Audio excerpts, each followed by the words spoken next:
So నాకు ఈ point చెత్త పాయింట్ అనిపించింది అనమాట. సంజన ఏదైతే దాన్ని పీక్స్ వరకు తీసుకెళ్ళి తర్వాత ఓకే అని చెప్పి తీసేయడం, అంత ల్యాగ్ చేసి తీయడం ఎందుకు? ఓకే తీస్తాను అని చెప్పి వెళ్ళొచ్చు కదా.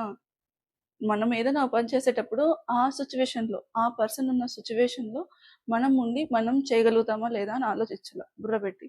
ఊరికే అధిక ప్రసంగం చేయకూడదు. నాకైతే ఈ పాయింట్లో సంజన గారు అస్సలు నచ్చలేదు.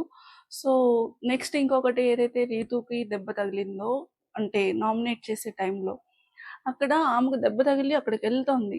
సో అప్పుడే తనుజ ఏమంటుంది, నన్ను స్టాప్ చేయడానికే వచ్చింది, సో నేను అలా వచ్చేసాను. అక్కడ తగిలింది ఏంటి, నువ్వు మాట్లాడుతుంది ఏంటి? సో ఆమె బిగ్ బాస్ కూడా పిలిచాడు రమ్మని చెప్పి. నువ్వంతా అయినాక ఏమైంది, ఎందుకు, నేను ఇలా అనుకున్నాను, నువ్వు ఎలా అనుకున్నావు, ఎలా ఎలా తగిలింది అని నువ్వు రీజన్ తర్వాత తెలుసుకోవాలా.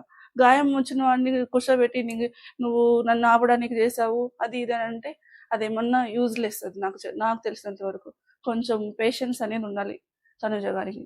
తర్వాత సంజన గారికి కొంచెం బేసిక్ కామన్ సెన్స్ ఉండాలని నాకు అనిపించింది. సో ఎపిసోడ్ 3 అనేది నేను అది చూస్తున్నంతసేపు నాకు తలనొప్పి వచ్చింది అనమాట. ఏంటి చిన్న పాయింట్కి ఎందుకు ఇంత ల్యాగ్ చేసుకుంటున్నారు? కొద్దిసేపు ప్రశాంతంగా ఆలోచిస్తే సొల్యూషన్ వస్తుంది కదా. సో సంజన గారు వచ్చేసి పెద్ద పెద్ద మాటలే మాట్లాడారు, బట్ సెన్స్ అనేది మిస్ అయిందని నాకు అనిపించింది. సో నామినేషన్స్లో కూడా బాగా గుద్దేశారు అనుకోండి అమ్మకి. నెక్స్ట్ ఎపిసోడ్స్ ఇంకెన్ని విచిత్రాలు చూడాలో చూద్దాం. సో ప్రజెంట్ అయితే ఎపిసోడ్ 3 గురించి నాకు అనిపించిన ఒపీనియన్ మీకు చెప్పాను. మీ ఒపీనియన్ ఏదైతే ఉందో అది మీరు కూడా కమెంట్ సెక్షన్లో మీరు మెన్షన్ చేయండి. మరిన్ని వీడియోస్ కోసం మన ఛానల్ అనేది సబ్స్క్రైబ్ చేసుకోండి. సో